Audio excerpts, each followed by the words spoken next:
নমস্কার। যুক্তি তর্ক সঙ্গে অর্কয় আপনাদের স্বাগত। আপনাদের সঙ্গে আমি অর্কপ্রভ সরকার।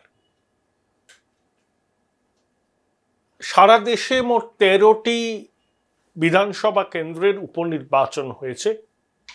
তার মধ্যে বিহারের 2টি কেন্দ্র ছাড়া সবকটি কেন্দ্রেই বিজেপি বিরোধীরা জয়ী হয়েছেন। পশ্চিমবঙ্গের 4টি বিধানসভা কেন্দ্রের উপনির্বাচনে 4টিতেই জয়ী হয়েছে তৃণমূল, এটাই প্রত্যাশিত ছিল। এবং উত্তরাখণ্ডের এবং হিমাচলেও এগিয়ে রয়েছে কংগ্রেস, যদিও হিমাচলে তাদের সরকারই আছে, কিন্তু ওখানে অনেক রকম টালবাহানা ছিল, কিন্তু শেষ পর্যন্ত সেখানে কংগ্রেসই জয়ী হচ্ছে। বিহারে রায় শাসক দলের পক্ষেই গেছে, অর্থাৎ যে যে রাজ্যে বিধানসভার উপনির্বাচন হয়েছে সেখানে যারা শাসন ক্ষমতায় আছেন উপনির্বাচনে সেখানকার শাসক দলের প্রার্থীরাই জয়ী হয়েছে। সেটা তামিলনাড়ুতে ডিএমকে, বিহারে বিজেপি জেডিইউ, হিমাচলে কংগ্রেস, পশ্চিমবঙ্গে তৃণমূল কংগ্রেস। উত্তরাখণ্ডে বোধহয় একটা ব্যতিক্রম হলেও হতে পারে, কিন্তু শেষ পর্যন্ত আমার মনে হয় যে উত্তরাখণ্ডের আসনটি বিজেপি দখল রাখবে। এই রাজ্যে যে 4টি বিধানসভা কেন্দ্রের উপনির্বাচন হয়েছে তার মধ্যে মানিকতলা বাদে 3টি কেন্দ্রে ওই 2021-এ বিজেপি জিতেছিল। তারপর কৃষ্ণকল্যাণী, বিশ্বজিৎ দাস, মুকুটমণি অধিকারী তৃণমূলে যোগদান করেন, 3 জনে লোকসভা নির্বাচনে প্রতিদ্বন্দ্বিতা করেন কিন্তু হেরে যান। বাগদাতে বিশ্বজিৎ দাসকে প্রার্থী এবার করা হয়নি। মমতাবালা ঠাকুরের মেয়ে মধুপর্ণা ঠাকুর সেখানে প্রার্থী হয়েছেন। মুকুটমণি অধিকারী রানাঘাট দক্ষিণ থেকে এবং কৃষ্ণকল্যাণী রায়গঞ্জ থেকে দাঁড়িয়েছিলেন, সবাই জিতেছেন তাৎপর্যপূর্ণভাবে। এবং আমি মনে করব সব থেকে উল্লেখযোগ্য পশ্চিমবঙ্গের ফলাফলকে যদি আপনি বিশ্লেষণ করেন তাহলে রায়গঞ্জে তৃণমূল প্রার্থীর জয় 49,000-এর একটু বেশি ভোটে। কৃষ্ণবাবু লোকসভা নির্বাচনের প্রেক্ষিতে রায়গঞ্জ বিধানসভা কেন্দ্রে 47,000-এর মতো ভোটে পিছিয়ে ছিলেন, কিন্তু বিধানসভায় তিনি 49,336 ভোটে, সম্ভবত এই ফিগার, তিনি বিজয়ী হয়েছেন। তো এখন 2011 সালে মোহিত মৈত্র, 2016 সালে মোহিত মৈত্র, 2021 সালে বিজেপির কৃষ্ণকল্যাণী। রায়গঞ্জ কখনো তৃণমূলকে না জেতায়নি, এবারে কৃষ্ণবাবু কিন্তু কার্যত কামাল করে দিয়েছেন। এখানে যারা যারা প্রার্থী হয়েছেন বিভিন্ন রাজনৈতিক দলে, তাদের মধ্যে আমি একদম ব্যক্তিগতভাবে কৃষ্ণকল্যাণীকে চিনি, তার সঙ্গে আমার মধুর ব্যক্তিগত সম্পর্ক আছে। তার রাজনীতি আমার বিশ্বাসের থেকে অনেক ক্ষেত্রেই আলাদা, কিন্তু ব্যক্তিগত সম্পর্ককে আমি সব সময় গুরুত্ব দিই। রাজনৈতিক বিশ্বাসের জায়গায় বহু মানুষের সঙ্গে বহু মানুষের বিশ্বাসের দুস্তর ফারাক থাকে, কিন্তু ব্যক্তিগত সম্পর্ককে সবসময় মর্যাদা দিতে হয়। রায়গঞ্জে বিজেপির সমর্থকরাই বিজেপির প্রার্থীকে ভোট দেননি। রায়গঞ্জ শহরের পুরনো বিজেপির সমর্থক, কর্মী, এমনকি সঙ্গের সঙ্গে যুক্ত মানুষের সঙ্গে আমি কথা বলেছি। তারা প্রত্যেকেই বিজেপির প্রার্থী নিয়ে অসন্তোষ প্রকাশ করেছেন এবং তারা বলেছেন কৃষ্ণকল্যাণী রায়গঞ্জ শহরের জন্য কাজ করার চেষ্টা করেছিলেন, কিছু কাজ করেছেন। তাদের কথা থেকেই বোঝা গিয়েছিল যে বিজেপির প্রার্থী বিজেপির সমর্থক লোকদের কাছে মনোপুত না হওয়ায় তারা এবার ভোটের সময় কার্যত বসে গিয়েছিলেন। তারই কিন্তু প্রতিফলন ঘটেছে ফলাফলে। দেখুন, বিরোধীরা তো অভিযোগ করেন রিগিং, সন্ত্রাসের অভিযোগ, কিন্তু 47,000 ভোটে পিছিয়ে থাকা কেন্দ্র 49,000 ভোটে জেতা শুধুমাত্র রিগিং সন্ত্রাস করে হয় না। মানুষের সমর্থন ছিল ওখানকার তৃণমূল প্রার্থীর পক্ষে, তাই তিনি জিতেছেন। এটা মেনে নিলে বোধহয় বিজেপির পক্ষেই মঙ্গল। কারণ দেখুন, বাগদাতে তাদের প্রার্থী নিয়ে গন্ডগোল, নির্দল দালাল। রায়গঞ্জে তাদের প্রার্থী নিয়ে সমস্যা, সেখানেও নির্দল। বিজেপির কর্মী সমর্থকরা অনেকে বসে গিয়েছিলেন, সঙ্গের লোকজন উৎসাহ হারিয়ে ফেলেছিলেন। কল্যাণ চৌবে আগে মানিকতলায় দাঁড়িয়েছিলেন, তার আগে কৃষ্ণনগরে দাঁড়িয়েছিলেন, দুবার হেরেছেন, তৃতীয়বার তাকে ওখানে প্রার্থী করা হলো। উনি অভিযোগ করছেন যে 87টা বুথে ভোট বলে কিছুই হয়নি, অবাধে ছাপ্পা হয়েছে। 2021-এও কল্যাণবাবু হেরেছিলেন 16,000 ভোটে। এই যে 3-3.5 বছর তাকে এলাকায় কেউ দেখেছে?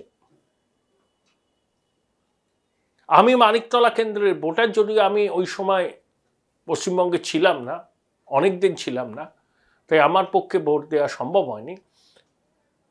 কিন্তু কল্যাণবাবুকে কেউ কি দেখেছেন মানিকতলা কেন্দ্রে বিগত 3-3.5 বছর?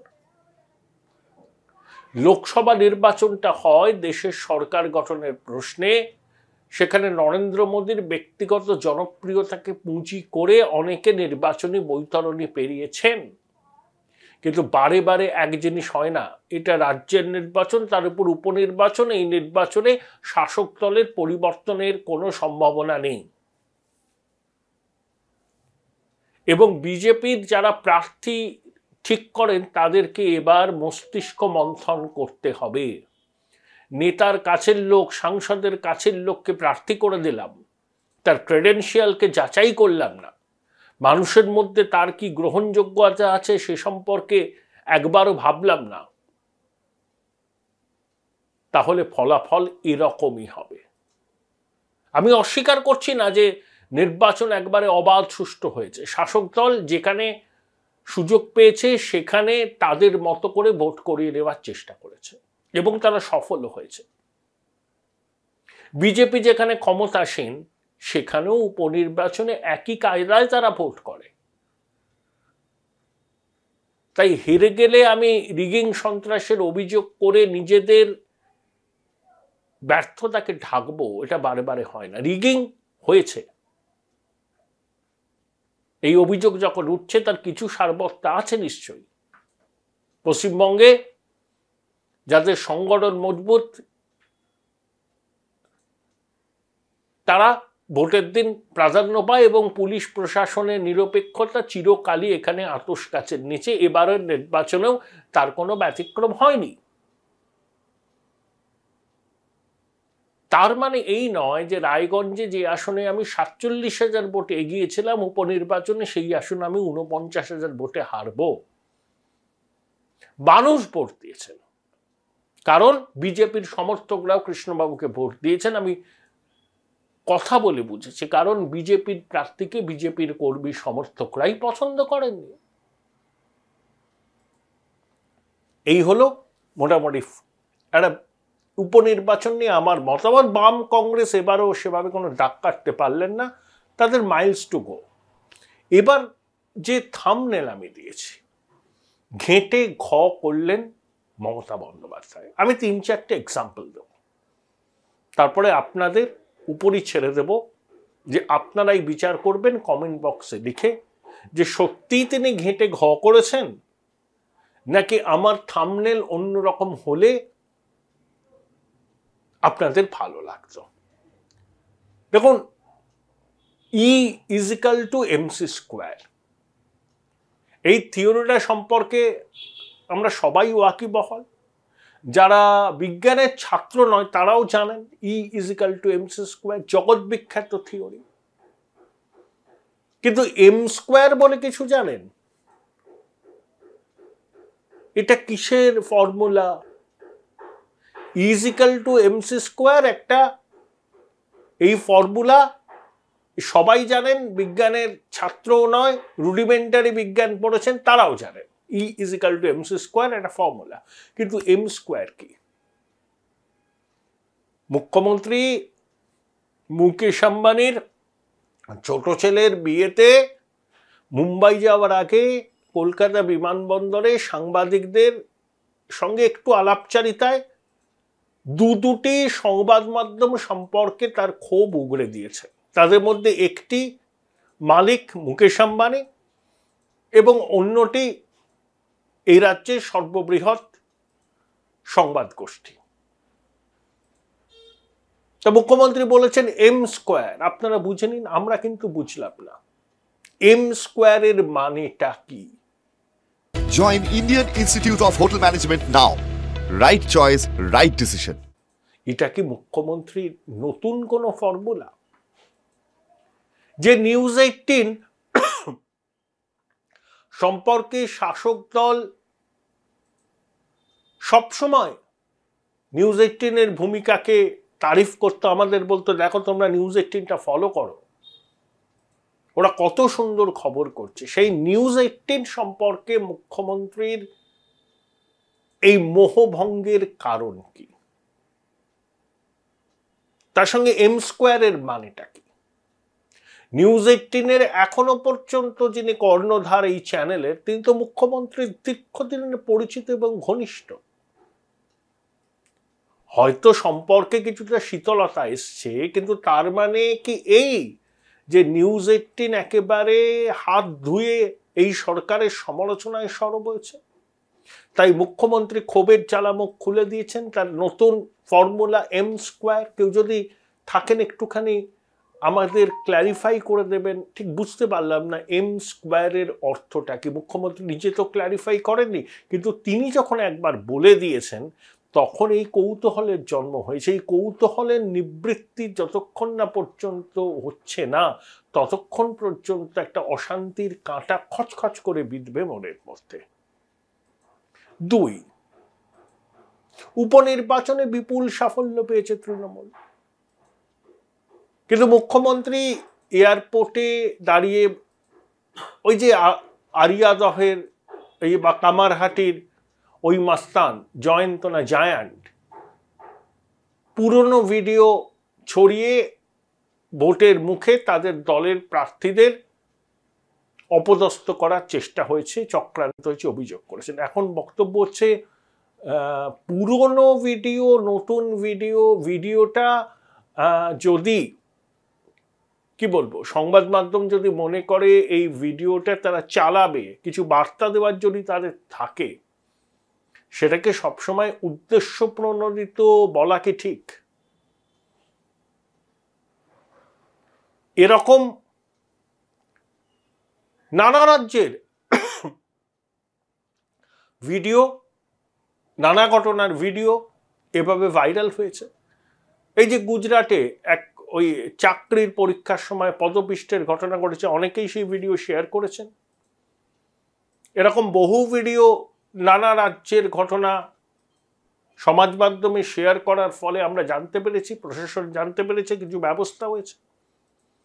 তাই সবকিছুর মধ্যে উনি নির্বাচনী অঙ্ক কষার বা খোঁজার চেষ্টা কেন করছেন? আর তৃতীয়,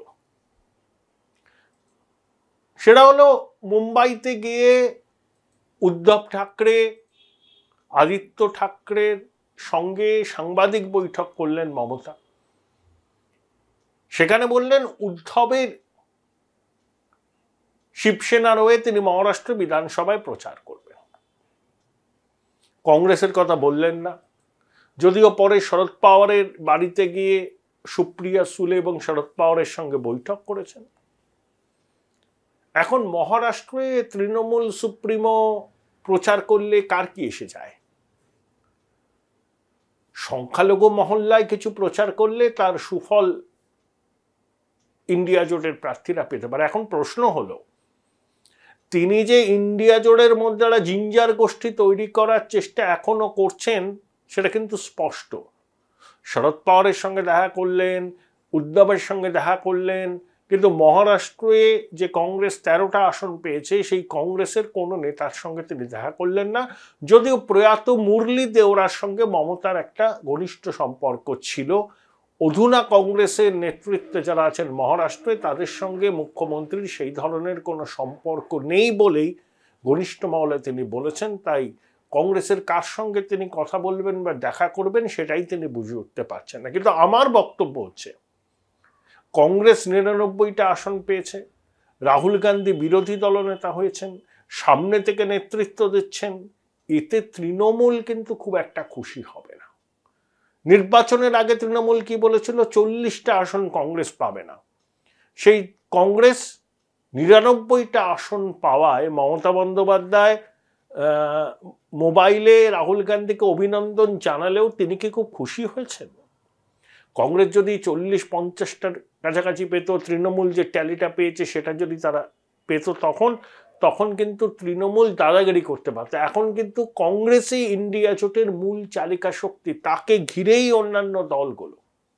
শরদ পাওয়ার যতই মমতা বন্দ্যোপাধ্যায়ের সঙ্গে কথা বলুন না কেন, তিনি কোনো দিন কংগ্রেসের সঙ্গ ছাড়বেন না। এবং আমার ধারণা, নির্বাচনের আগে, মহারাষ্ট্র বিধানসভা নির্বাচনের আগে বিজেপি যদি বলে উদ্ধবকে তারা মুখ্যমন্ত্রিত্বের পদ ছেড়ে দেবে জিতলে পরে, উদ্ধব কিন্তু ইন্ডিয়া জোটে থাকবেন না। কারণ উদ্ধবের শিবসেনার স্বাভাবিক মিত্র হচ্ছে বিজেপি। এই যে 11টা বিধান পরিষদের আসনে নির্বাচন হলো মহারাষ্ট্রে, তাতে 9টি আসনেই মহারাষ্ট্রের ক্ষমতাসীন একনাথ সিন্ডের শিবসেনা, অজিত পাওয়ারের এনসিপি আর বিজেপি জিতেছে। অনেকে এক্সপেক্ট করতে পারেননি, ভেবেছিলেন যে এখানেও মহারাষ্ট্রের শাসক জোটের ভরাডুবি হবে, কিন্তু তারা ভালো ফল করেছে।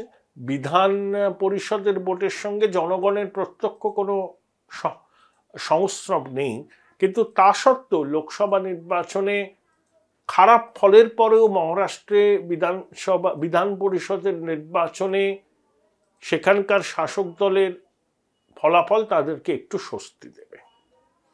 আর সব থেকে বেশি যে ঘটনাকে কেন্দ্র করে মুখ্যমন্ত্রী বিড়ম্বনার মুখে পড়েছেন, সেটা হচ্ছে মাতুশ্রীতে সাংবাদিকদের সঙ্গে কথা বলার সময় রিপাবলিকের একজন সাংবাদিক, মহিলা সাংবাদিক, বাংলায় কথা বললেন।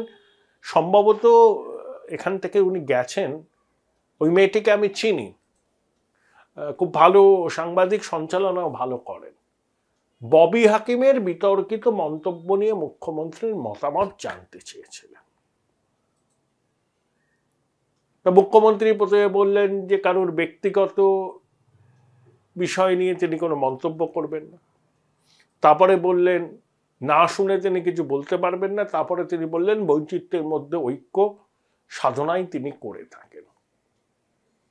ববি হাকিম যে কথাটা বলেছেন, আবেগের আতিশয্যে বলেছেন নাকি মনে মনে তিনি এই চিন্তা ভাবনা পোষণ করেন, সেটা কোটি টাকার প্রশ্ন। ববি হাকিম আগেও বলেছেন যে তিনি যে সাম্প্রদায়িক সে কথা কেউ বুকে হাত দিয়ে বলতে পারবে না। তার এই বক্তব্য নিয়ে সর্বভারতীয় স্তরে রীতিমতো হইচই পড়ে গেছে। আর মুখ্যমন্ত্রী বলছেন যে তিনি জানেন না, তিনি শোনেন না। এই কথাটা কেউ বিশ্বাস করবে? বালা সাহেবকে একসময় হিন্দু হৃদয় সম্রাট বলা হতো।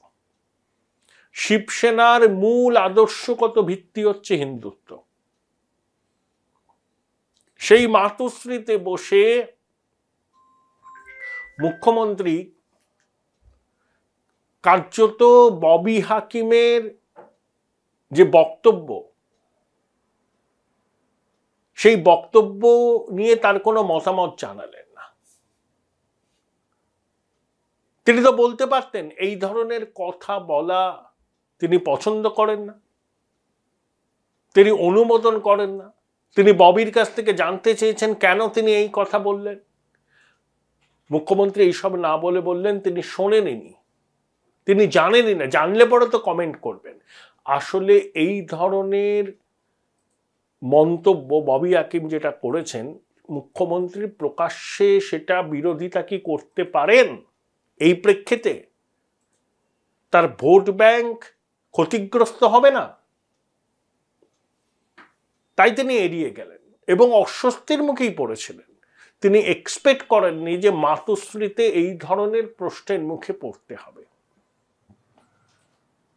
বরঞ্চ তিনি যদি মাতৃশ্রীতে বসে ববি হাকিমের বক্তব্যকে নিন্দা করতেন, বলতেন যে আমরা ইউনিটি ইন ডাইভার্সিটিতে বিশ্বাস করি, এই ধরনের কথাকে আমি অনুমোদন করি না, তখন কিন্তু উদ্ধব আদিত্যর কাছে একটা ভালো বার্তা যেত। সেটা কিন্তু তিনি করলেন না। অনুমোদন করি না এই কথাটা মুখ্যমন্ত্রী বলবেন না। তার আশঙ্কা, তিনি যদি ববি হাকিমকে তিরস্কার করেন, তার কথার অনুমোদন না দেন, তাহলে তার ভোট ব্যাংক অকুশী হবে। এটাই বিষয়। অনেকে বলছেন ওই সাংবাদিক এই প্রশ্নটা করে খুব সঠিক কাজ করেছেন। আমি মনে করি করেছেন। প্রশ্ন করার অধিকার সাংবাদিকদের আছে। শাসকের চোখে চোখ রেখেই প্রশ্ন করতে হয়। কিন্তু কেন্দ্রের ক্ষমতাসীন দলের শীর্ষ নেতাদের এই ধরনের প্রশ্ন করার সৎ সাহস কিন্তু ওই চ্যানেলের সাংবাদিকরা দেখান না। তারা মুখ্যমন্ত্রীকে প্রতিক্রিয়া জানতে চেয়েছেন, অবশ্যই ঠিক কাজ করেছেন, এটা সাংবাদিকতার ধর্ম। কিন্তু কখনো কেন্দ্রের শাসক দলের রথী মহারথীদের তারা এই ধরনের অপ্রিয় প্রশ্ন করার সৎ সাহসটুকু দেখাতে পারেন না। অর্থাৎ বাকিটা আপনারা বুঝেন। কিন্তু ঘেঁটে ঘ কি করলেন না মুখ্যমন্ত্রী? বিশেষত ববি হাকিমের বক্তব্যকে ঘিরে তার প্রতিক্রিয়া যখন জানতে চায় সংবাদ মাধ্যম রিপাবলিক, তখন মুখ্যমন্ত্রী কার্যত চূড়ান্ত বিড়ম্বনা এবং অস্বস্তিতে পড়েন এবং উদ্ধব এবং আদিত্য ঠাকরে বলেন এটা পারিবারিক ব্যাপার, এখানে রাজনৈতিক প্রশ্ন করবেন না। তাই কিছুটা অস্বস্তি এড়াতে পারলেন মুখ্যমন্ত্রী। না হলে তার অস্বস্তি আরো বাড়ত, কমতো না।